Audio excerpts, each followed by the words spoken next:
शङ्करं शङ्कराचार्यं केशवं बादरायणं सूत्रभाष्यकृतौ वन्दे भगवन्तौ पुनः पुनः। ईश्वरो गुरुरात्मेति मूर्तिभेदविभागिने व्योमवद्व्याप्तदेहाय दक्षिणामूर्तये नमः। तदेतत्प्रेयः पुत्राद् प्रेयो वित्ताद् प्रेयोऽन्यस्मात् सर्वस्मात् अन्तरतरम् यदयमात्मा स यः अन्यम् आत्मनः प्रियं ब्रुवाणम् ब्रूयात् प्रियं रोत्स्यते इति ईश्वरोह तथैव स्यात् आत्मानमेव प्रियम् उपासीत स यः आत्मानमेव प्रियमुपास्ते न अस्य प्रियं प्रमायुकं भवति।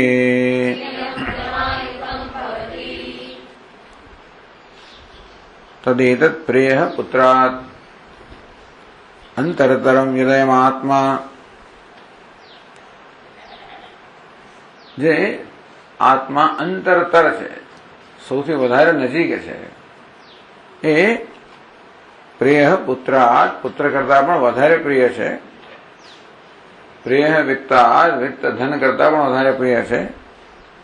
પ્રેય અન્યસ્માત સર્વસ્માત અન્ય જે કાંઈ છે એના કરતા આત્મા વધારે પ્રિય છે. અંતરતરમ કારણ કે એ અંતર અંતરતર એટલે વધારે અંદર છે. ટૂંકમાં આત્મા સૌથી વધારે અંદર હોવાને કારણે સૌથી વધારે નજીક હોવાને કારણે સૌથી વધારે પ્રિય છે. આ વસ્તુ આપણે જાણવી જોઈએ. આવું છે અને આપણે જાણવું જોઈએ. હવે આગળ કહેવામાં આવશે અન્યમ આત્મન પ્રિયમ બ્રુવાણમ બ્રુયાત. આત્મન અન્યત પ્રિયમ બ્રુવાણમ. કોઈ એવો હોય અજ્ઞાની મનુષ્ય કે અવિવેકી મનુષ્ય જેમ કે મને તો આત્મા કરતા પુત્ર વિત્ત બીજી કઈ વસ્તુ પ્રિય છે. જે વાસ્તવમાં અનાત્મા છે પુત્ર વિત્ર કલત્ર વગેરે એવી કશી વસ્તુને એમ કે એના પણ એમ કે મને આત્મા એ તો વધારે પ્રિય છે કે સૌથી પ્રિય છે. જે વસ્તુ ખોટું છે તો આવું બોલનાર માટે આવું જે જુઠ્ઠું બોલે છે એને પ્રત્યે બ્રુયાત આત્માને પ્રિય રૂપે જાણનાર જે જ્ઞાની પુરુષ છે એની હાજરીમાં જ આવું કહેવામાં આવે અને પેલો મનુષ્ય જેમ કે પ્રિયમ રોત્સતી તું જેને પ્રિય કહે છે તો ના નષ્ટ થઈ જવાનું છે, નષ્ટ થઈ જશે એથી તો પેલું નષ્ટ થઈ જાય.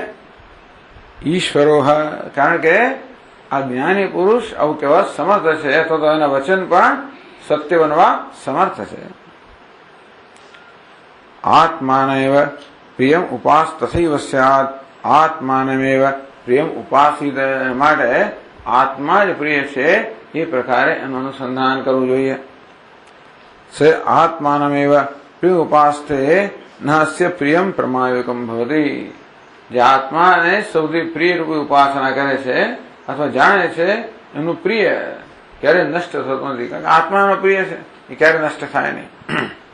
આ જે કંડિકા છે એ આ ગ્રંથકાર અત્યારે સમજાવી રહ્યા છે.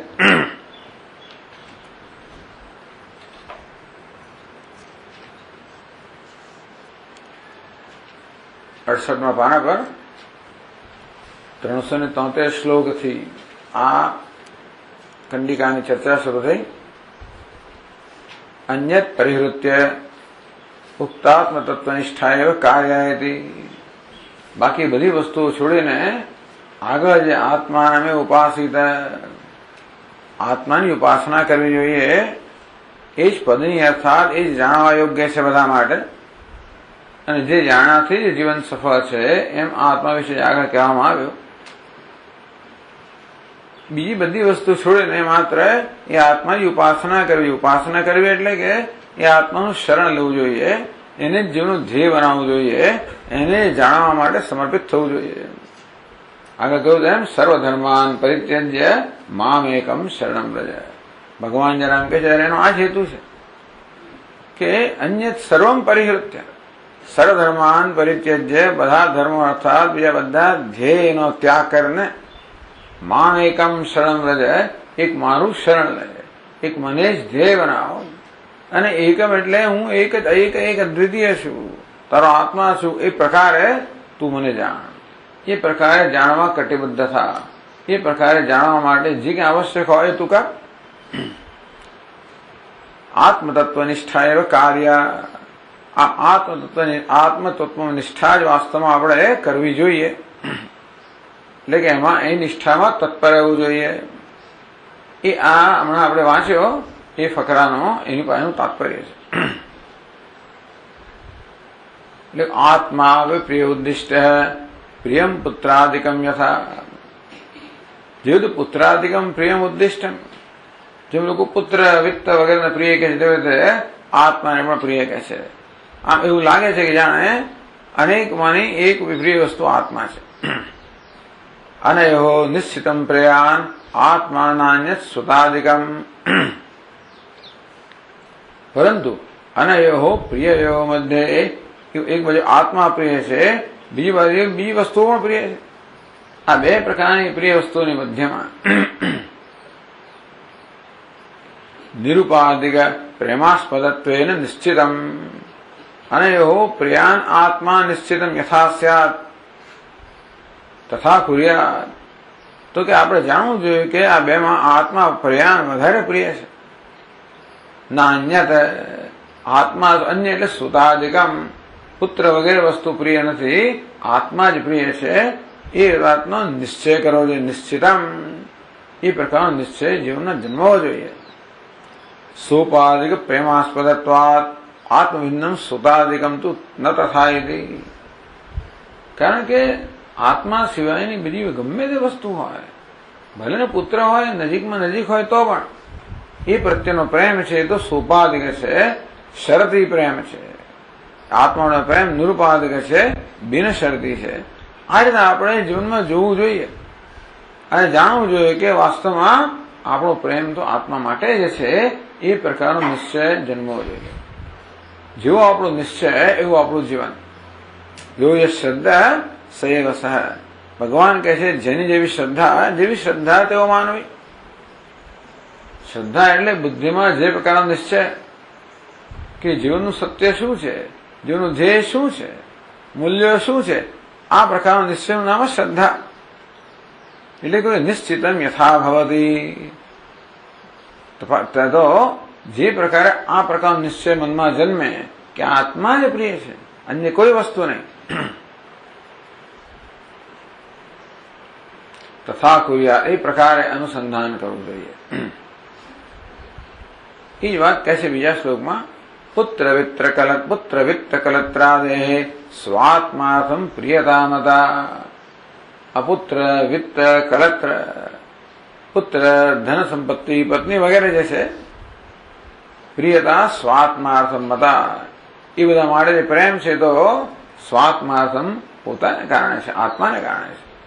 આત્મા પ્રિય છે માટે એમાંની કોઈ પણ વસ્તુ પ્રિય છે.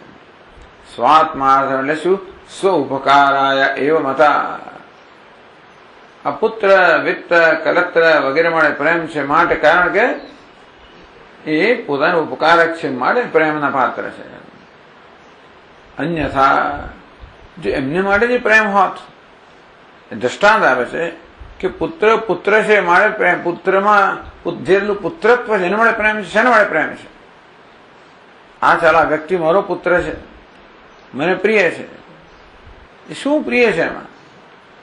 એના પુત્રપણા માટે મને પ્રેમ છે. જો પુત્રપણા માટે પ્રેમ હોય તો જે કોઈ જગ્યાએ પુત્રપણું હોય ત્યાં મને પ્રેમ હોવો જોઈએ. પુત્રત્વ કે પુત્રપણું જેવી રીતે અલંકાર માટે મને કેમ પ્રેમ છે? એમાં સુવર્ણ માટે પ્રેમ છે. જ્યાં પણ સુવર્ણ હોય ત્યાં મને પ્રેમ હોય. તેવી રીતે આ વ્યક્તિમાં પુત્રપણા માટે જો પ્રેમ હોય તો જ્યાં પણ પુત્રપણું હોય ત્યાં મને પ્રેમ હોવો જોઈએ. પરંતુ કે છે કે વૈરિણ પુત્રાદે કસ્માત સા ન સંભવે, તો પ્રિયતા કે પ્રેમ છે એ પોતાના શત્રુના પુત્ર માટે કેમ નથી? ત્યાં પુત્રપણું તો છે જ. એટલે પુત્રપણા માટે પ્રેમ હોત તો જ્યાં પણ પુત્રપણું હોય ત્યાં પ્રેમ હોવો જોઈએ. એવું નથી. આ મારા જેને મારો કહું છું એ પુત્ર માટે કેમ પ્રેમ છે? કારણ કે એ મારો ઉપકારક છે. કશું બાળક કશું ના કરતો તો ઉપકારક છે. આટલું નાનું હોય ને એના હોવા માત્રથી જ મા અને બાપને એકદમ અત્યંત આનંદ છે. એના હોવા માત્રથી એટલું ઉપકારક છે, આનંદ આપે છે. અને તેથી એ મારું પ્રિય છે. એટલે મને આનંદ પ્રિય છે છેવટે તો. કારણ કે મને આનંદ આપે છે, મને સગવડ પ્રિય છે, મને સલામતી પ્રિય છે, સુખ પ્રિય છે, શાંતિ પ્રિય છે. જે કોઈ વસ્તુ મારા સુખનું, શાંતિનું, સલામતીનું સાધન હોય એ મારું પ્રિય હોય. આનું ઉપાધિ, આનું શરત, આ શરત સહિતનો પ્રેમ છે. વૈ પુત્રાદે સા પ્રિયતા કુતો ન સ્યાત. પુત્રત્વ માટે પ્રેમ હોય તો પોતાના શત્રુના, જે પુત્ર શત્રુ બની ગયો છે એના માટે કેમ પ્રેમ નથી? નથી પ્રેમ. પુત્રપણું છે પણ શત્રુ બની ગયો, મારો પ્રેમ નથી. તેથી આનંદાત્મા એવા તો લાભો ભૂયાન ઉદાહૃત અતઃ. એ કારણથી મુખ્ય પ્રિયત્વાત, કારણ કે આત્મા જ મુખ્ય અર્થમાં પ્રિય છે. તેથી ભૂયાન લાભ ઉદાહૃત. તેથી ભૂયર અભ્યધિક અત્યંત લાભ, ટૂંકમાં આનંદાત્મા લાભને જ શ્રેષ્ઠ લાભ કહેવામાં આવ્યો. આત્મલાભાત પરો લાભો લોકે નાસ્તિય કશ્ચન. એવું કહ્યું ગ્રંથકારે 372માં શ્લોકમાં, ઉપરના શ્લોકમાં, કે આત્મલાભથી ચડીને બીજો કોઈ લાભ નથી. એ 2 શ્લોકમાં પુરવાર કર્યો. કારણ કે આત્મા જ વાસ્તવમાં પ્રિય છે, તેથી એ જ આનંદનું સાધન છે. માટે એનો લાભ એ સૌથી ચડિયાતો લાભ છે. હવે આગળ 69 પાનામાં કહે છે, ન કેવલમ બાહ્યાનામ પુત્રાદીનામેવ સોપાધિક પ્રેમ વિષયત્વમ. ન કેવલમ બાહ્યાનામ પુત્રાદીનામ. ચલો, પુત્ર, વિત્ત, મિત્ર, કલત્ર તો બહારનું છે. એમની માટેનો પ્રેમ શરતી છે એટલું જ નહીં, પરંતુ કિંતુ સંઘાતવર્તિનામ પ્રાણાદીનામ અપી. અરે આ શરીર બધા માટે પણ આપણો પ્રેમ શરતી છે. ટૂંકમાં શરીર માટે, ઇન્દ્રિયો માટે, બધા માટે જે પ્રેમ છે એ બહારના જ છે. આત્મા અંતરતર છે. એટલે વસ્તુ જેમ વધારે નજીક હોય એમ વધારે પ્રિય હોય. અને જે વધારે પ્રિય હોય એની તુલનામાં હું બીજી ઓછી પ્રિય વસ્તુ છે એનો ત્યાગ કરવા તૈયાર થઈ જાઉં છું. જ્યારે ખરેખર પસંદગી કરવાનો સમય ખરેખર આવે ત્યારે. પેલા દ્રષ્ટાંત આપે એ સાચું છે કે મને ખબર નથી, પણ આ વસ્તુની કસોટી કરવા માટે એક વાંદરીને પેલા એક કુંડમાં મૂકવામાં આવી. એમાં પાણી નહોતું, એ પાણી છોડવામાં આવ્યું. તો ધીમે ધીમે ધીમે પેલી વાંદરી બેઠી થઈ, ઊભી થઈ, પોતાના બાળકને ખભા પર મૂક્યું, માથા પર મૂક્યું. પાણી વધતું જ ગયું, વધતું જ ગયું. એના આંખ સુધી આવ્યું ત્યારે છેવટે પોતાના બાળક નીચે મૂકી એના પર ઊભી રહી ગઈ. આવું કહે છે લોકો. આ વસ્તુ છે કે નહીં મને ખબર નથી, પણ તેનો વાત એ છે કે બધી વસ્તુ માટેનો પ્રેમ છે. છેવટે માણસ આત્મા માટે બધી જ વસ્તુનો ત્યાગ કરવા તૈયાર થઈ જાય. એટલે સંઘાતવર્તિનામ પ્રાણાદીનામ આપી સોપાધિક પ્રેમ વિષયત્વમ. ઉપાધિમાં રહેલો શરીર, પ્રાણ વગેરે માટે પણ જે પ્રેમ છે એ સોપાધિક છે, શરતી પ્રેમ છે. એથી શું છે એ તું જો આનું બહુ વિસ્તારથી સુંદર આ આટલો ફકરો છે એનું પણ આ ગ્રંથકાર વિસ્તારથી આપણને એને સમજ આપે છે. તેષામ પુત્રાયદ્વત બાહ્યતામ સ્ફુટયન. તો જે તો પુત્ર વગેરે બહાર છે આત્માની તુલનામાં, તે તે રીતે આ ઉપાધિ શરીર ઇન્દ્રિયો વગેરે પણ આત્માની તુલનામાં બહાર છે એ બતાવે છે. આત્મના સર્વાંતરત્વમાહ અંતરતરમ હૃદયમાત્મા. આત્મા તો અંતરતર અંતરતમ છે, સર્વાંતર છે, સર્વની અંદર છે. તો એ વસ્તુ બતાવે છે પછીના 3 શ્લોકમાં. 375 શ્લોક છે ઇન્દ્રિયાણ્યાંતરાણ્યત્ર વિષયેભ્યો હિ દેહિનામ આંતરમ મન એતેભ્યઃ બુદ્ધિસ્તસ્માદિહાંતરા બુદ્ધેરથાંતરો જીવઃ ગતો હંતામતિ સ્થિતિમ અસ્માત પરમ સદા જ્ઞેયમ અવ્યક્તમ કારણમ હિ યત આંતરસ્તુ તતો જ્ઞેયઃ આનંદાત્મા મનીષિભિઃ નાંતોંતરતમં લોકે વિદ્યતે વસ્તુ કિંચન.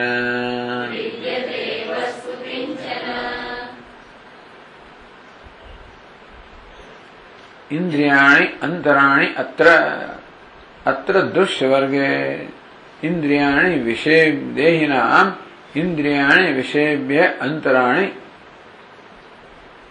દેહિનામ એટલે દેહીઓ માટે, મનુષ્ય માટે, પ્રાણીઓ માટે. અત્ર અહીં જે બધું દૃશ્ય છે, આત્મા સિવાયનું જે કંઈ છે એ દૃશ્ય છે. તો એ બધા દૃશ્ય વર્ગમાં ટૂંકમાં દેહની બહારની વસ્તુઓ દૃશ્ય એટલે પણ તો આ દેહ ઇન્દ્રિય બધું દૃશ્ય જ છે. એટલે આ બધા દૃશ્ય વર્ગ ટૂંકમાં આ દૃશ્ય પદાર્થોનો જે સમૂહ છે જેમાં પુત્ર વગેરેની વાત તો કરવામાં આવી, દેહની બહાર જે છે એની વાત કરવામાં આવી, હવે સંઘાત એમાં જે દૃશ્ય દેખાય એટલે જ્ઞાનનો વિષય છે એની વાત કરે છે. બાહ્યેભ્ય સ્થૂલ શરીરાકાર પરિણતેભ્ય ઇન્દ્રિયાણિ પ્રાણ વિશિષ્ટાની આંતરાણી અંતર્ભવાની. અહીં પણ જો આ જગતના પદાર્થો કરતા દેહ અને દેહની તુલનામાં પણ ઇન્દ્રિયો જે છે, ઇન્દ્રિયો કેવી છે? અંદર છે, સૂક્ષ્મ છે, વ્યાપક છે, નિયંતા છે, નિયંત્રુ છે. આ ઇન્દ્રિય કેવી છે બધી? તો કે આ દેહ કરતા વ્યાપક છે, કારણ કે દેહની તો મર્યાદા આટલી જ છે, ઇન્દ્રિયોની મર્યાદા ઘણી છે બધી જગતના વિષયો સુધી. તો એટલે વ્યાપક છે, સૂક્ષ્મ છે, અને તેથી એમનામાં અંતરપણું છે, અંદરપણું છે. તો ઉપરાંત શરીરનું નિયંત્રણ કરનારી પણ છે. આત્મા કોને કહેવાય? જે સૂક્ષ્મ હોય, વ્યાપક હોય, અંદર હોય, નિયામક હોય, એને આત્મા કહેવાય. તો ઇન્દ્રિયો દેહની નિયામક છે. ઘસડિયા જ્યાં તો ઉભી રાખ ગમે તે કરે. આ તો ઇન્દ્રિયો આ સ્થૂળ શરીર કરતા સૂક્ષ્મ છે. ઇન્દ્રિયાણી પરાણી આહુ. પ્રાણ વિશિષ્ટાની પ્રાણ સહિત એક પાદ નો જ છે. એક અત્ર ઇન્દ્રિયેભ્ય પરાહ્યર્થા ઇત્યાદિ કાઠકમ અનુશ્રીયતે. કઠોપનિષદમાં જે મંત્ર આવ્યો ઇન્દ્રિયાણી ઇન્દ્રિયેભ્ય પરાહ્યર્થા અર્થેભ્યશ્ચ પરમ મનઃ વગેરે અવ્યક્તાત પુરુષ પરઃ, એ કઠોપનિષદમાં જે મંત્રો આવ્યા એને અર્થ જે છે એનો અહીંયા આગળ અનુવાદ કરવામાં આવે છે. યદ્યપિ તૈત્તિરીય પ્રાણમયો મનોમયાદિભ્ય બાહ્ય. હવે આ ફૂટનોટ એટલા મળે છે પાદનો કે પ્રાણ જે છે એને એના વિશે આ નોંધકારે કંઈક કહેવાનું છે. તૈત્તિરીય ઉપનિષદ અન્નમયથી સૂક્ષ્મ પ્રાણમય સૂક્ષ્મ મનોમય સૂક્ષ્મ વિજ્ઞાનમય કહેવામાં આવ્યો. તથાપિ પ્રિયત્વમ તેન ક્રમેણ ન યોજનીય. પણ અહીંયા કહે છે કે ભાઈ આ પ્રિયપણું એ ક્રમમાં નથી, પરંતુ આ પ્રાણ છે સૌથી વધારે પ્રિય છે એમ કહેવા માંગે છે. ભલે પ્રાણમય કોષને મનોમય કોષ કરતા બાહ્ય કહેવામાં આવ્યો અને મનોમય કોષ અંદર કહેવામાં આવ્યો. અહીંની વ્યાખ્યા પ્રમાણે જે અંદર હોય વધારે પ્રિય હોય, એટલે મનોમય પ્રાણ કરતા વધારે પ્રિય હોવા જોઈએ, તો કે નહીં, એવું ના માનવું, પ્રાણ વધારે પ્રિય છે. તત્ર પ્રિયતા અપ્રતિપાદનાત. તૈત્રીય ઉપનિષદમાં પ્રિયપણાનું પ્રતિપાદન કરવાનું પ્રયોજન નથી. ત્યાં જે અંદર વસ્તુ છે ને એનું પ્રયોજન જુદું છે. આંતરત્વનું પ્રયોજન શું છે? કેવી રીતે આપણી બુદ્ધિને જે બુદ્ધિમાં અહંભાવ અભિમાન છે, અભિમાનને ધીમે ધીમે સ્થૂળમાંથી હટાવતા સૂક્ષ્મ સ્થાપિત કરતા કેવી રીતે આત્મા જે બ્રહ્મ છે તેમાં સ્થાપિત કરવો, એ પ્રકારનું ત્યાં પ્રયોજન છે. એટલા માટે એ ક્રમ ત્યાં આગળ કહેવામાં આવે. અહીં શું છે? આ કંડિકામાં તો પ્રિયપણાનું પ્રયોજન છે. તેથી તત્ર પ્રિયતા અપ્રતિપાદનાત પ્રાણે શું છે? ઇન્દ્રિયાદિ અપેક્ષા પ્રેમાધિક્યાત. માણસ પ્રાણને હંમેશા પકડી રાખવા માંગે, જરૂર પડે તો ઇન્દ્રિય વગેરેનો કદાચ ભોગ આપે, પણ પ્રાણ હંમેશા જાળવી રાખવા માંગે. એટલે ઘણી વાર તો બધું આ લોકો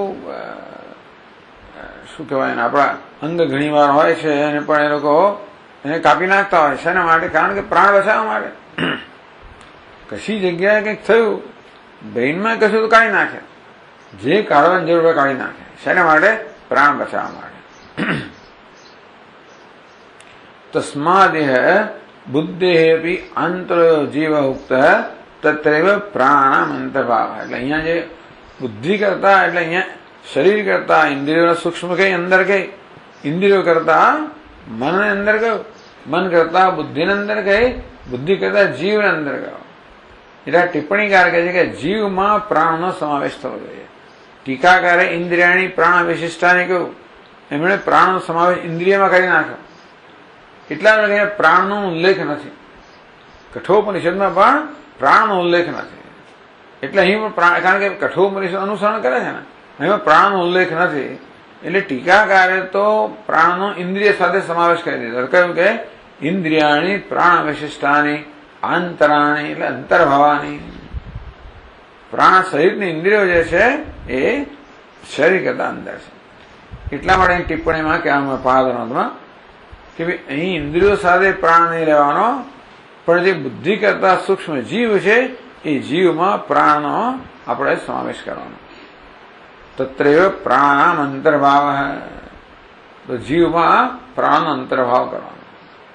પ્રાણધારણસ્ય જીવનત્વાદિ ગુરવ.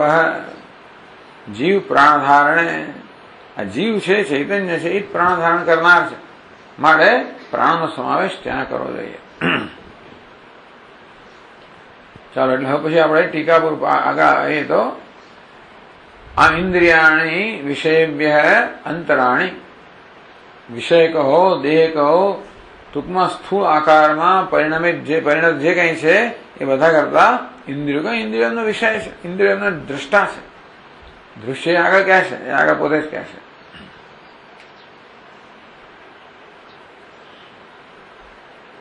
આંતરમ મન એતેભ્ય મન સંકલ્પ વિકલ્પાત્મકો આંતરમ. આ ઇન્દ્રિયો કરતા મન અંદર છે, જાણીએ છીએ. મન છે ઇન્દ્રિયોનું નિયંત્રણ કરનાર છે. મન ઇન્દ્રિયોને આદેશ આપતો હોય છે. આંખને કે જો, કાનને કે સાંભળ વગેરે, પગને કે ચાલ, આમ ઇન્દ્રિયોને આદેશ આપનાર મન છે. માટે મન ઇન્દ્રિયોનું નિયામક છે, એને કરતા વધારે વ્યાપક છે. મનની વ્યાપકતા ઇન્દ્રિયો કરતા ઘણી વધારે છે. પ્રત્યેક ઇન્દ્રિયની વ્યાપકતા પોતાના વિષયમાં જ હોય. મનની વ્યાપકતા બધા વિષયોમાં છે. એ ઉપરાંત પણ અનેક કલ્પનાઓ મન કરી શકતું હોય છે જે ઇન્દ્રિય જ્ઞાનનો વિષય ના હોય. આ પ્રકારે મન વ્યાપક છે, સૂક્ષ્મ છે, અંદર છે, નિયામક છે. માટે આ મન છે ઇન્દ્રિયો કરતા ચડિયાતું છે, અંતર છે. બુદ્ધિ તસ્માત ઇહ અંતરા. તો મન તો સંકલ્પ વિકલ્પ કરનારું છે, બુદ્ધિ તો નિશ્ચય કરનારી છે. અને માટે કહ્યું કે તતોપી બહિર્મુખ નિશ્ચયાત્મિકા બુદ્ધિ.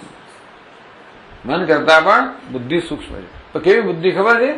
આ બહિર્મુખ બુદ્ધિ. બુદ્ધિના પણ બે ભાગ કર્યા. બહિર્મુખ એટલે બહારના વિષયો વિશે નિશ્ચય કરનારી બુદ્ધિ છે. એ મન કરતા, મન તો હંમેશા અંદર બહાર બધી બાજુ હોય છે.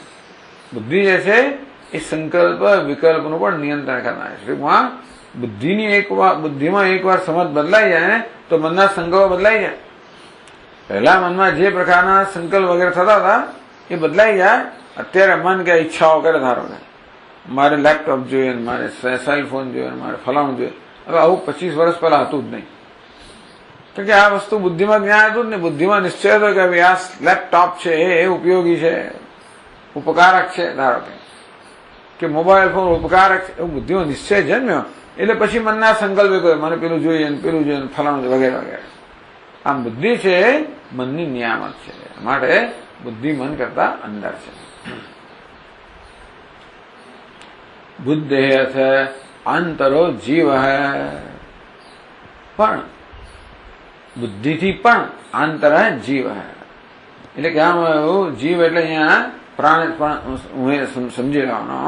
બુદ્ધિ કરતા માણસને પ્રાણ વધારે પ્રિય છે. બુદ્ધિ જતી રહી એકવાર તો એ પ્રાણ જાળવી રાખે. બ્રેઇનમાં કંઈ કરવાનું હોય આપણા મગજમાં તો કાઢી નાખે એ લોકો કરવું. જે કંઈ તકલીફો હોય અંદર કાઢી નાખે, પરંતુ પ્રાણને બચાવી રાખે. એટલા માટે આ બુદ્ધિ તો પ્રાણ તો બુદ્ધિ કરતા પણ વધારે પ્રિય છે. એટલે બુદ્ધિ બી જીવ આંતર. આ જીવ કોને કહેવાય? બુદ્ધે રથાંતરો જીવ ગતો હંતા મતિ સ્થિતિમ અહંતા મતિ સ્થિતિમ ગત જીવ. અહંતા મતિ સ્થિતિ તો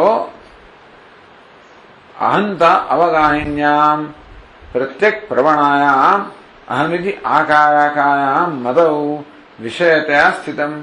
ટૂંકમાં અહમ નામની જે આપણી બુદ્ધિ વૃત્તિ છે એ વૃત્તિનો જે વિષય છે એ છે અહંકાર કે જીવ. જીવ કોને કહેવાય? તો કે હું એ પ્રકારનો ખ્યાલ જયારે મારામાં જન્મે તો હું એ ખ્યાલનો જે વિષય છે એ અહંકાર છે કે જીવાત્મા છે.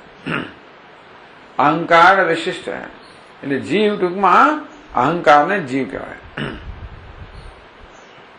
અહંતામતિ સ્થિતિમ ગત. હું એ પ્રકારની જે સ્થિતિ મતિ એ પ્રકારની મતિ જ્યાં છે એ પ્રકારનો ખ્યાલ જે ધરાવે છે એ ખ્યાલનો વિષય છે એ છે જીવાત્મા કે અહંકાર.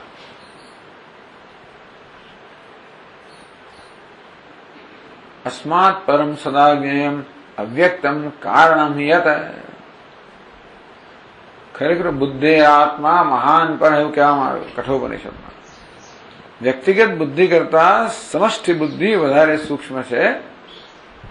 અહીં જીવ કહેવામાં આવ્યો પણ ત્યાં આગળ સમષ્ટિ બુદ્ધિ કહેવામાં આવે. કારણ કે વ્યષ્ટિ બુદ્ધિનું જ્ઞાન પણ સમષ્ટિ બુદ્ધિથી નિશ્ચિત થયું. મેં કહ્યું પ્રમાણે 25 વર્ષ પહેલા કે આજથી ધારો કે 60 વર્ષ પહેલા, 50 વર્ષ પહેલા, 60 વર્ષ પહેલા આ માણસ ચંદ્ર પર જાય એવી કોઈ કલ્પના જ ના કરે. આપણે તો ના જ કરીએ. વૈજ્ઞાનિકો કરતા હશે પણ આપણા માટે જ્ઞાન નહોતું. હવે બધી જાત જાતની ચંદ્રમાં કોલોની કેમ બનાવી, જાત જાતની બધી યોજનાઓ થતી હોય છે. એ વ્યક્તિગત જ્ઞાન છે એ સમષ્ટિ જ્ઞાનથી સંચાલિત છે. પણ અહીંયા મહતઃ પરમ અવ્યક્તમ એ મહત તત્વનો એ જીવ કહેવામાં આવ્યો. અને જીવ એટલે ટૂંકમાં આ વ્યક્તિગતની જ વાત કરવામાં આવે છે. ત્યાં તો વ્યષ્ટિમાંથી સમષ્ટિ લઈ ગયા અને વ્યક્તિગત સ્તરની જ વાત કરવામાં આવે છે. વ્યક્તિગત સ્તરે પણ આ અહંકાર કરતા અવ્યક્ત એટલે અજ્ઞાન છે એ વધારે સૂક્ષ્મ છે, જે અહંકારનું પણ કારણ છે. અસ્માત અહંકાર વિશિષ્ટ રૂપાદ જીવાદપી પરમાંતરમ અવ્યક્તમ અવ્યાકૃતાદિ શબ્દવાચ્યમ કારણ અજ્ઞાનમ યત સુષુપ્ત્યાદિ પ્રસિદ્ધમ. સુષુપ્તિ વગેરે અવસ્થામાં પ્રસિદ્ધ છે એ અવ્યક્ત કહો, અવ્યાકૃત કહો, અજ્ઞાન કહો.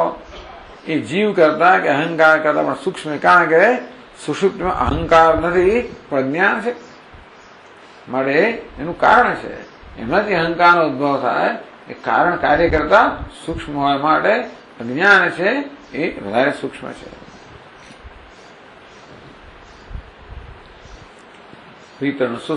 શ્લોકમાં કહ્યું આંતરસ્તુ તતો જ્ઞેય આનંદાત્મા મનીષિભિ. પણ મનીષીઓએ જાણવું જોઈએ, બુદ્ધિમાન લોકોએ જાણવું જોઈએ કે આ અજ્ઞાન કરતા અવ્યક્ત કરતા પણ જે આનંદ આત્મા છે એ વધારે સૂક્ષ્મ છે, વધારે આંતર છે. જો બે નંબરની પાદ નોંધ છે, આંતરસ્તુ તતો આનંદાત્મા અજ્ઞાનાત પ્રિયાન આત્મા. અજ્ઞાન કરતા પણ આત્મા વધારે પ્રિય છે, પ્રિયાણ વધારે પ્રિય. અજ્ઞાન હાનેન પ્રાપિત્સા ગોચરત્વાત. કારણ કે માણસ અજ્ઞાનનો નાશ કરીને આત્માને પ્રાપ્ત કરવા ઈચ્છતો હોય છે ને, પ્રાપ્તમ ઈચ્છા પ્રાપિત્સા. ટૂંકમાં અજ્ઞાનને પણ હટાવીને મનુષ્ય આત્માને પ્રાપ્ત કરવા ઈચ્છે છે એવું આપણે જોઈએ છીએ. અને તેથી આત્મા અજ્ઞાન કરતા પણ વધારે પ્રિય છે. ધનાદેવ કામ હિત દ્રષ્ટવ્યમ. જેમ અર્થ અને કામ, તો અર્થ અને કામમાં પ્રિય વધારે વસ્તુ કઈ? કામ વધારે પ્રિય. અર્થનો પણ આપણે અર્થ ખર્ચીને પણ માણસ પૈસા ખર્ચીને પણ પોતાની પ્રિય વસ્તુ મેળવે છે. તેથી અર્થ કરતા જેમ કામ વધારે પ્રિય જાણીતી વસ્તુ છે. અર્થ એ કામનું સાધન છે, ધર્મ એ મોક્ષનું સાધન છે. ચાર પુરુષાર્થમાં અર્થ એ સાધન છે, કામ સાધ્ય છે, ધર્મ સાધન છે, મોક્ષ સાધ્ય છે. ટૂંકમાં સાધ્ય છે સાધન કરતા વધારે પ્રિય હોય તો કામ જેવી રીતે અર્થ કરતા વધારે પ્રિય, તેવી રીતે આ આપણું જે આત્મા છે અજ્ઞાન કરતા વધારે પ્રિય છે. તો એકને છોડીને બીજા અર્થને છોડી દે છે ને માણસ કામ માટે. ટૂંકમાં સિનેમા જોવા જવું હોય તો પૈસા તો ભાઈ સ્વામીજી આજકાલ તો એ 125 રૂપિયા ટિકિટ અને 150 રૂપિયા ટિકિટ.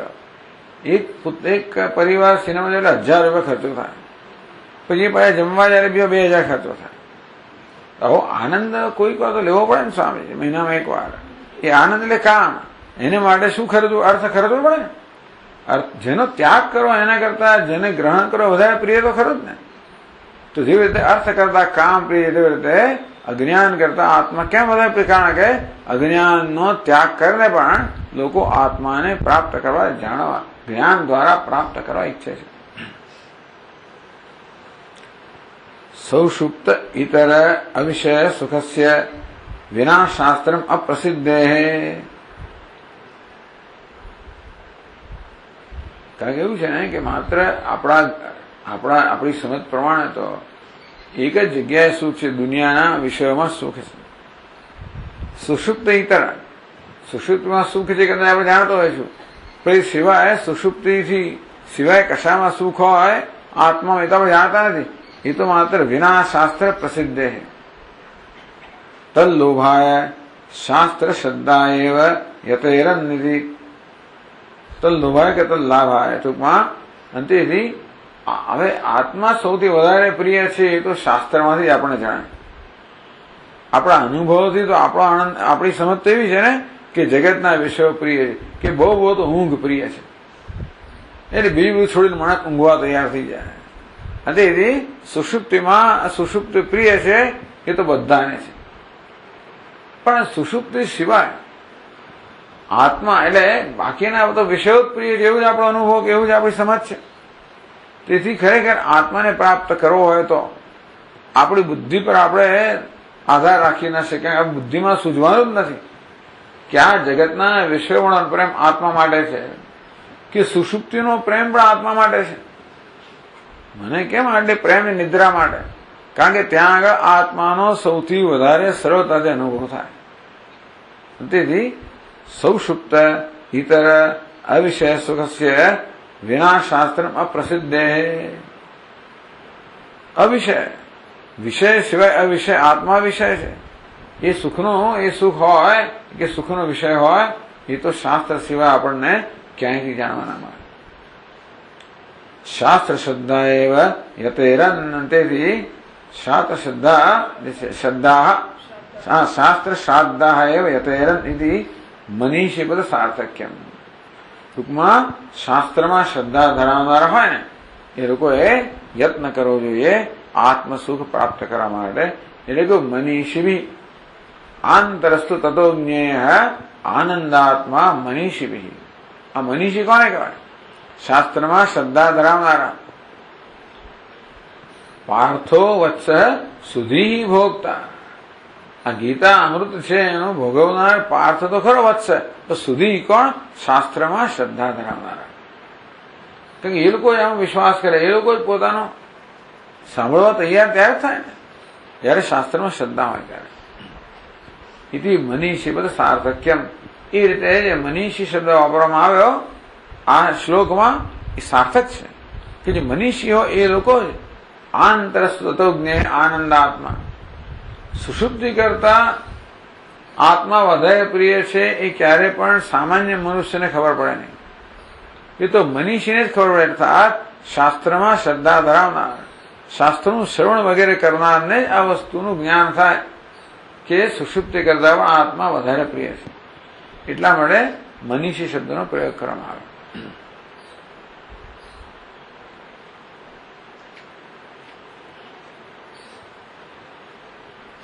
ગુરુશાસ્ત્રયો શાસને મનો યેષામ તેઓ મનીષિણ.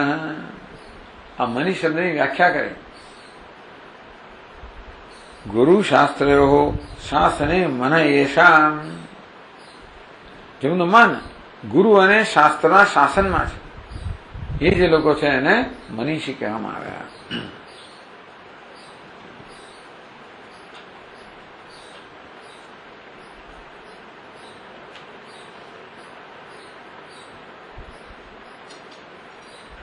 ન અતઃ અંતરતમમ લોકે. તો તતઃ અવ્યક્તા શુદ્ધાત્મા આંતર યત્ર આંતરત્વ તારતમ્ય વિશ્રાંતમ. એ જ્ઞાન કરતા સુષુપ્તિ કરતા પણ આત્મા અંતર છે, અંદર છે. તો આત્માથી આ અંદર કોણ? આત્મ સૂક્ષ્મ કઈ વસ્તુ ખરી? તો કે નહીં. ન અતઃ અંતરતનમ લોકે વિદ્યતે વસ્તુ કિંચન. આ દુનિયાની અંદર કોઈ વસ્તુ એવી નથી જે આત્મા કરતા અંદર હોય, અંતર હોય. એટલે ટીકાકારે કહ્યું યત્ર આંતરત્વ તારતમ્ય વિશ્રાંતમ. જ્યાં આગળ આંતરપણાનું તારતમ્ય તરતમ, તો એ તરતમ બધું ક્યાં અટકી જાય? એની કાષ્ઠા કયા કાષ્ઠા ક્યાં? સા કાષ્ઠા સા પરાગતિ. આ બધાની સૂક્ષ્મતાની, વ્યાપકતાની, આંતરત્વની આ બધાની પરાકાષ્ઠા ક્યાં છે? આત્મામાં છે. પુરુષાન્ન પરમ કિંચિત સા કાષ્ઠા સા પરાગતિ. પુરુષ કે આત્મા કરતા કશું વધારે સૂક્ષ્મ અંતર નથી, અંતો એ પરાકાષ્ઠા છે. આ વસ્તુ પર જાણવી જોઈએ કે આત્મા કરતા વધારે અંદર, વધારે સૂક્ષ્મ, વધારે પ્રિય કશું જ નથી. નહીં તો પાછું બીજે કંઈક સ્વર્ગમાં જાય પાછું. એમ કે ક્યાંક બીજું કઈ હશે સ્વર્ગમાં? તો કે નહીં. નાત અંતરતમ લોકે. આના કરતા, આત્મા કરતા આ જગતની અંદર અંતરતમ કઈ જ નથી, અંતરતર કઈ જ નથી. ઉક્તાર્થે અસંભાવના વારયન. કદાચ કોઈને એમ લાગે આવું તો બને જ, આવું કેવું તો બને? કોઈને અસંભાવ લાગે આ વસ્તુ. એટલે ઉક્તાર્થે અસંભાવના વારયન. જે કહેવામાં આવ્યું એ અસંભવ નથી, એની અસંભવતાને એનું નિવારણ કરે છે કે ભાઈ આ અસંભવ નથી. યથા ઘટ દ્રષ્ટા ઘટાત આંતર. ચલો આપણે યુક્તિ બતાવે છે કે આપણે કોઈ સૂક્ષ્મતા, વ્યાપકતા, નિયામકતા એ પ્રકારના આપણે યુક્તિ આપી. અહીંયા આગળ ગ્રંથકાર બીજી યુક્તિ આપે છે કે દ્રષ્ટા દૃશ્યથી સૂક્ષ્મ છે અને અંતર છે. ઘટ દ્રષ્ટા ઘટાત આંતર. આ ઘટનો દ્રષ્ટા છે એ ઘટ કરતા સૂક્ષ્મ છે, અંદર છે. આ દૃશ્ય હોય જળ હોય, દ્રષ્ટા હોય ચેતન હોય. દૃશ્ય છે એક જ દેશ કાળની અંદર એ વ્યાપક, એની વ્યાપકતા છે. આ દ્રષ્ટા જે છે ને એની વ્યાપકતા અનેક બધા દૃશ્ય વિષયોમાં છે. આ રીતે જોવા જઈએ તો દ્રષ્ટા કેવો છે?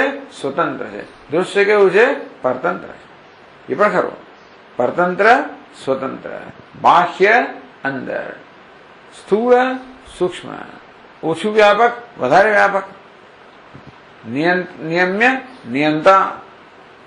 આમ દ્રષ્ટા દૃશ્યનો નિયંતા છે, વધારે વ્યાપક છે, વધારે સૂક્ષ્મ છે, ચેતન છે. આ દ્રષ્ટિએ દ્રષ્ટાને એટલે અંદર કઈ રીતે કહ્યું?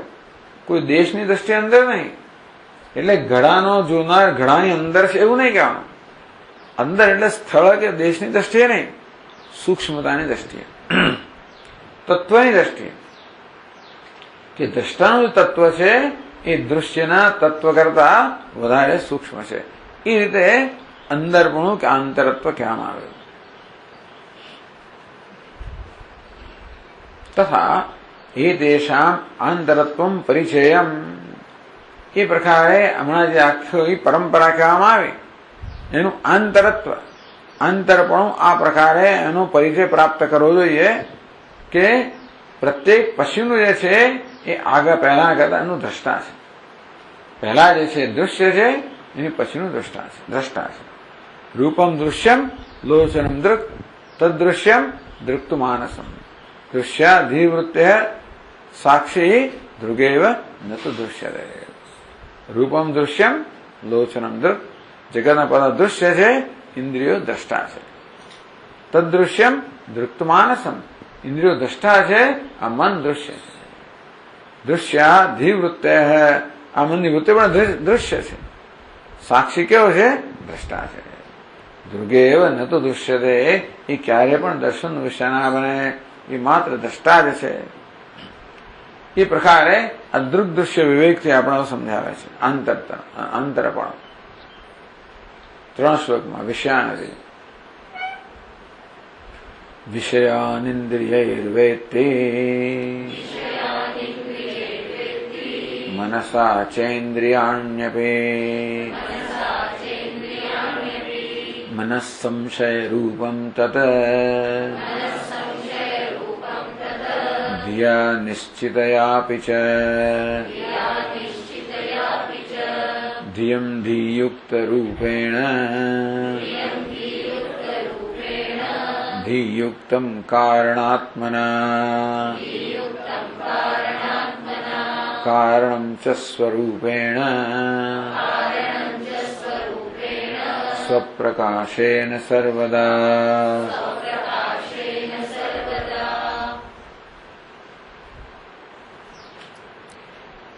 વિષયાન ઇન્દ્રિય વેત્તિ, અયમ આત્મા, આત્મા જે છે એ વેત્તિ જાણે છે. આત્મા શું જાણે છે? વિષયાન વેત્તિ, વિષયોને જાણે છે. કેવી રીતે? ઇન્દ્રિય, આત્મા ઇન્દ્રિયો વડે વિષયોને જાણે છે. એટલે શું કહ્યું? જો ટીકાકાર સરસ સમજાવે છે. આત્મા ઇન્દ્રિયો વડે વિષયને જાણે છે એનો અર્થ શું કર્યો? ઇન્દ્રિય વિશિષ્ટ સન્ન, આત્મા ઇન્દ્રિય સાથે જોડાઈને વિષયોને જાણે છે. ટૂંકમાં આપણી દ્રષ્ટિ છે એમાં અહમભાવ કરીને આત્મા દ્રષ્ટા બને છે, એમ કરીને બહારના વિષયોને જાણે છે. શ્રોત્રેન્દ્રિયમાં અહમભાવ કરીને શ્રોતા બને છે, બધા શબ્દોને જાણે છે. આ રીતે આત્મા ઇન્દ્રિય વિશિષ્ટ, ઇન્દ્રિય સાથે તાદાત્મ્ય કરીને ઇન્દ્રિયમાં અહમભાવ ધરાવીને બહારના વિષયોને જાણે છે. એટલે ઘટ દ્રષ્ટા, પટ દ્રષ્ટા, મઠ દ્રષ્ટા, ટૂંકમાં એટલે ઘટનો, પટનો, મઠનો દ્રષ્ટા છું એ રીતે.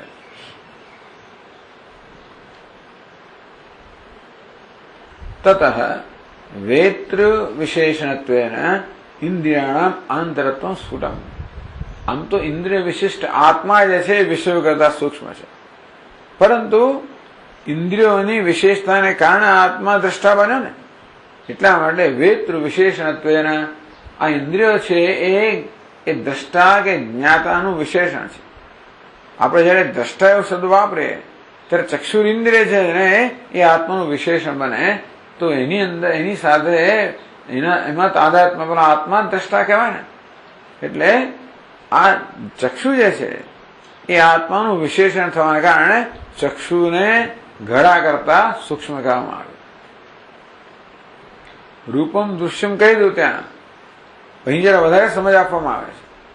લોચનમ દૃક ત્યાં કહ્યું, પણ ખરેખર લોચન વિશિષ્ટ આત્મા દ્રષ્ટા બનતો હોય છે. પણ એવા લોચન વિશિષ્ટ આત્મા જે દ્રષ્ટા છે એનું વિશેષણોના કારણે લોચનને પણ રૂપ કરતા સૂક્ષ્મ કે અંતર કહેવામાં આવે. એમ અગ્રેપી આ પ્રકારે, એટલે ગ્રંથકારે કેવું વર્ણન કર્યું? વિષયાન ઇન્દ્રિય વેત્તિ, આમ તો ઇન્દ્રિયો વિષય કરતા સૂક્ષ્મ જેવું એમને કહેવું છે, પણ એ કહે છે કે ઇન્દ્રિયો વડે વિષયોને જાણે છે. આત્મા વિષયને ક્યારે જાણી શકે? ઇન્દ્રિય સાથે સંયોજાય ત્યારે. અને તે ઇન્દ્રિયો એવા આત્માના વિશેષણોને કારણે વિષય કરતા વધારે સૂક્ષ્મ છે. મનઃ સંશય રૂપમ તત. પછી ઇન્દ્રિયાણપી મનઃ વેત્તિ મનસા વેત્યા વેત્તિ મનસા છે ઇન્દ્રિયાણ્યપી. આ ઇન્દ્રિયો છે એને શેના વડે જાણે છે? મન વડે જાણે છે. આત્મા ઇન્દ્રિયોને મન વડે જાણે છે. ટૂંકમાં મન વિશિષ્ટ બને, મન સાથે સંયોજાયને આત્મા ઇન્દ્રિયોને જાણનાર બને, દ્રષ્ટા બને છે. એટલે મનોવિશિષ્ટ ઇન્દ્રિયાણી વ્યક્તિ મન વડે વિશિષ્ટ થઈને ઇન્દ્રિયોને જાણે. ક્યારે જાણે છે? પશ્યામી જિઘ્રામી છે. હું જોઉં છું, સૂંઘું છું. આવું જયારે કે ત્યારે ખરેખર એ જોવાની ઇન્દ્રિય છે, સૂંઘવાની ઇન્દ્રિયનો પણ એ દ્રષ્ટા બન્યો. એ રીતે મન છે એ ઇન્દ્રિયોનો દ્રષ્ટા કર્યો. અથવા તો એમ એના કરતા આ પશ્યામી જિઘ્રામી તો ઇન્દ્રિય વિશિષ્ટ બનીને વિષયને જાણે છે. પાંદ્યમ માન્યમ પટુત્વમ છે. વિવેક ચૂડામાં કહેવામાં આવ્યું કે, અને દુર્ગદર્શમાં કહેવામાં આવ્યું, બંનેમાં કે આંદ્યમ માન્યમ પટુત્વમ છે. ઇન્દ્રિય જોતી નથી, આંખ અંધ છે, મંદ છે, તેજસ્વી છે, એ પણ હું જાણું છું. ઇન્દ્રિયોની શ્રીમાં આપણે જાણીએ છીએ. કાન હવે બરોબર સાંભળીએ, કાન થોડા ઘણા બધા ગયા, તો કાનની સ્થિતિ જાણીએ છીએ. એ શું બતાવે છે? કે હું ઇન્દ્રિયનો જ્ઞાતા છું. એ કેવી રીતે જ્ઞાતા છું? મન સાથે સંયોજાયને ઇન્દ્રિયનો જ્ઞાતા બનું છું.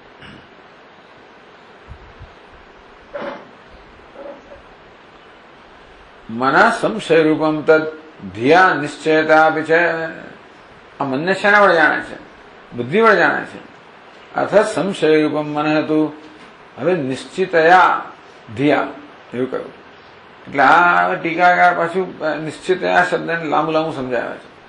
નિશ્ચિતમ નિશ્ચય રૂપા વૃત્તિ અસ્તિ અસ્યામિતિ અર્ષાદિ અચી નિશ્ચિતા નિશ્ચય વૃત્તિમતી બુદ્ધિ તયા પશ્યતિ. આ નિશ્ચિતયા એ ધ્યાનું વિશેષણ સ્વાભાવિક છે. નિશ્ચિતયા ધ્યા એટલે શું? નિશ્ચય વૃત્તિમતી મત્યા ધ્યા. નિશ્ચય જેમાં જન્મ્યો, નિશ્ચય વૃત્તિ જન્મી છે એવી બુદ્ધિ વડે એ મનને જાણે છે. તો નિશ્ચિતયા શબ્દ કેવી રીતે આવે એ સમજાવે છે.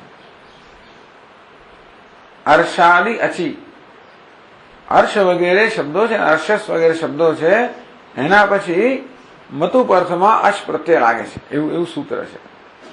અશ એટલે અપ્રત્યય. તો અહીંયા આગળ જો કે અર્ષસ વગેરેમાં જે આ ધી વગેરેનો સમાવેશ નથી, પણ છતાં એ નિયમ અહીંયા લગાડીએ તો નિશ્ચિત, એ નિશ્ચિતને અપ્રત્યય લગાડીને નિશ્ચિત બન્યું. અને પછી એનું સ્ત્રીલિંગ નિશ્ચિતા બન્યું. એનું પછી નિશ્ચિતયા કરવામાં આવે.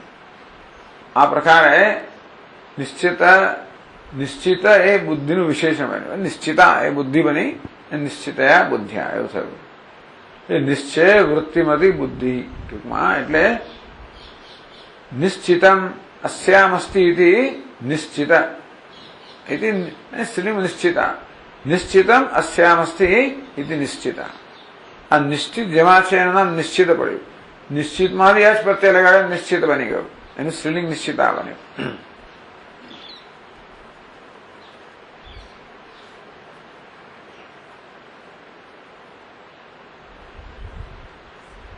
એના વડે મનને ટૂંકમાં મનના સંકલ્પ વિકલ્પોનો ક્યાં આવે? નિશ્ચયવતી બુદ્ધિમાં. નિશ્ચયવતીમાંથી બુદ્ધિથી. અત્ર સંદેહાનોસ્મિતિ. મને આ વિષયમાં સંદેહ છે એવું જયારે આત્મા કહે ત્યારે એનો સંદેહ કોનો ધર્મ છે? મનનો ધર્મ છે. એનો થઈ થયો કે મનનો જ્ઞાતા બન્યો. બુદ્ધિ વિશિષ્ટ બનીને મનનો જ્ઞાતા બને માટે બુદ્ધિ એ મનની જ્ઞાતા. જયારે લાંબુ ચોડું કર્યું, પણ ટૂંકમાં આપણે આ તો જાણીએ જ છીએ કે બુદ્ધિ મનની જ્ઞાતા છે. હવે એ આ રીતે સમજવાનું છે. બુદ્ધિ મન કરતા સૂક્ષ્મ તો આપણે સમજીએ છીએ, તો બુદ્ધિ મનની જ્ઞાતા છે.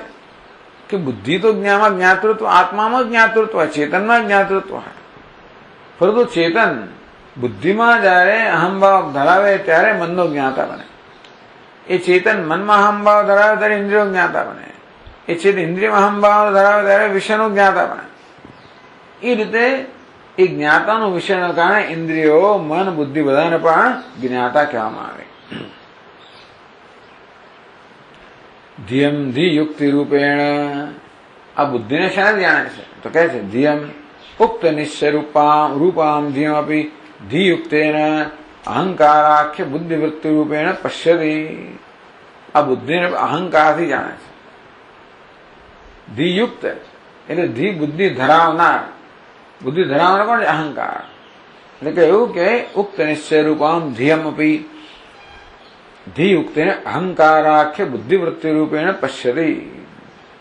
બુદ્ધિ કરતા સૂક્ષ્મ છે અહંકાર. તો ખરેખર આ દ્રષ્ટા અહંકાર જ છે. તમે આત્મા કહો પણ ખરેખર અહંકાર જ દ્રષ્ટા છે. અહંકાર જ દ્રષ્ટા બન્યો, એ જ વળી પાછો મનતા બન્યો, એ જ વળી વિજ્ઞાતા બન્યો અને જ બુદ્ધિનો પણ જ્ઞાતા બન્યો. આ બધી વૃત્તિઓ ઇદમ વૃત્તિ છે. ઇન્દ્રિયજન્ય વૃત્તિ હોય, મનોજન્ય વૃત્તિ હોય, બુદ્ધિજન્ય વૃત્તિ ઇદમ વૃત્તિ છે. અહમ કેવી છે? અહમ વૃત્તિ છે. એ બધા જ્ઞાતા છે. અહમ નિશ્ચિનોમી, હું નિશ્ચય કરું છું, એવું કોના કોણ છે? અહંકાર. નિશ્ચય કોનો ધર્મ છે? બુદ્ધિનો. આ રીતે અહંકાર બુદ્ધિનો પણ દ્રષ્ટા છે.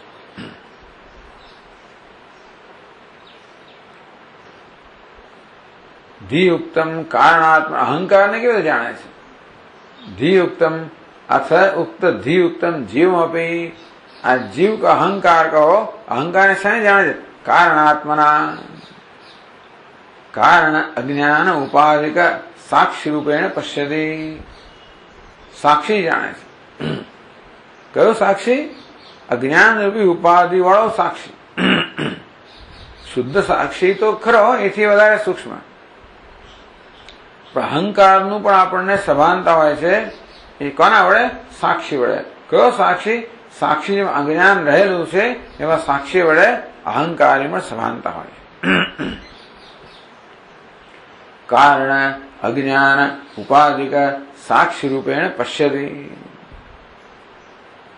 ત્યારે એ અજ્ઞાનને શાને જાણે છે? કારણમ ચ સ્વરૂપેણ સ્વપ્રકાશેન સર્વદા. અજ્ઞાનમ તો સ્વપ્રકાશેન સ્વરૂપેણ. અજ્ઞાન છે એને કેવું જાણે છે? તો કે ચૈતન્ય જે અજ્ઞાનનું પ્રકાશક છે, જે સ્વયં પ્રકાશ છે, જ્યાં પછી આ પ્રકાશકપણાની પરંપરાનો અંત આવે એવા સ્વયં પ્રકાશ જે ચૈતન્ય છે એના વડે અજ્ઞાનને જાણે છે, એટલે પ્રકાશિત કરે છે. તેથી ફલિતમાં આ બધાનું છેવટે પરિણામ શું આવે છે એ 380માં શ્લોકમાં કહે છે. આનંદાત્મા તતો લોકે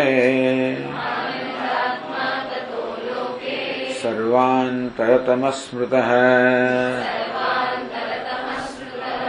પુત્રાદિભ્યઃ પ્રિયશ્ચૈવ સ્થિરાણાં ચ ચરાત્મનાં.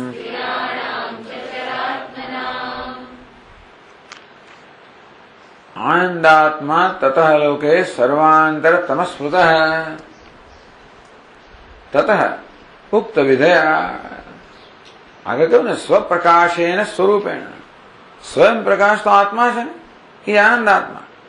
કે આ વિધિ, આ રીત જે બતાવવામાં આવી કે વિષયો કરતા ઇન્દ્રિયો, ઇન્દ્રિયો કરતા મન, મન કરતા બુદ્ધિ, બુદ્ધિ કરતા અહંકાર, અહંકાર કરતા કારણ, કારણ કરતા સ્વયં પ્રકાશ આત્મા અંતરતમ છે. એ રીતે આત્મની અંતરત્વ તારતમ્ય વિશ્રાંતે. આ બધું અંતરત્વનું વધારે આંતર, એથી વધારે આંતર, એ આંતરત્વ જે છે એની પરંપરાનો ક્યાં અંત આવ્યો? આત્મામાં. એથી આગળ કઈ અંતર કઈ નથી. સર્વેશામ આત્મા એવ સર્વાંતર. તેથી આત્મા સર્વથી અંતર છે, અથવા અંતરતમ છે. બધી જ વસ્તુઓનો ની અંદર કે આંતર આત્મા છે. સર્વાંતરત્વાચ સૈવ આનંદાત્મા. હવે કારણ કે સર્વથી અંદર છે, જે વધારે નજીક હોય વધારે પ્રિય હોય. અમે પણ કહેતા નજીક છે મારો આ મિત્ર, કહો નજીકનો મિત્ર છે. પાછો એટલે મિત્રો પ્રિય તો ખરા, પણ નજીકનો છે એટલે જરા વધારે પ્રિય. આ જે વસ્તુ નજીક હોય 2 4 5 6 પુત્રો એમાં કદાચ કોઈ નજીક હોય તો વધારે પ્રિય બને ઘર પાસે. મને તો ભાઈ દીકરી વધારે પ્રિય, એ નજીક છે જે હોય એટલે ટૂંકમાં આ નજીક જે હોય એ વધારે પ્રિય હોય. તો નજીકમાં નજીક કયો છે? આત્મા. માટે આનંદ આત્મા છે. સર્વેશામ એવા સર્વાંતરત્વાચ સૈવ આનંદ આત્મા. એ સર્વની અંતર હોવાને કારણે એ આનંદ સ્વરૂપ છે. આનંદાત્મા તતો લોકે સર્વાંતરતમ આનંદાત્મા સ્વતઃ. એટલા જ માટે લોકો આત્માને આનંદ સ્વરૂપ કહે છે, કારણ કે એ સર્વાંતરતમ છે.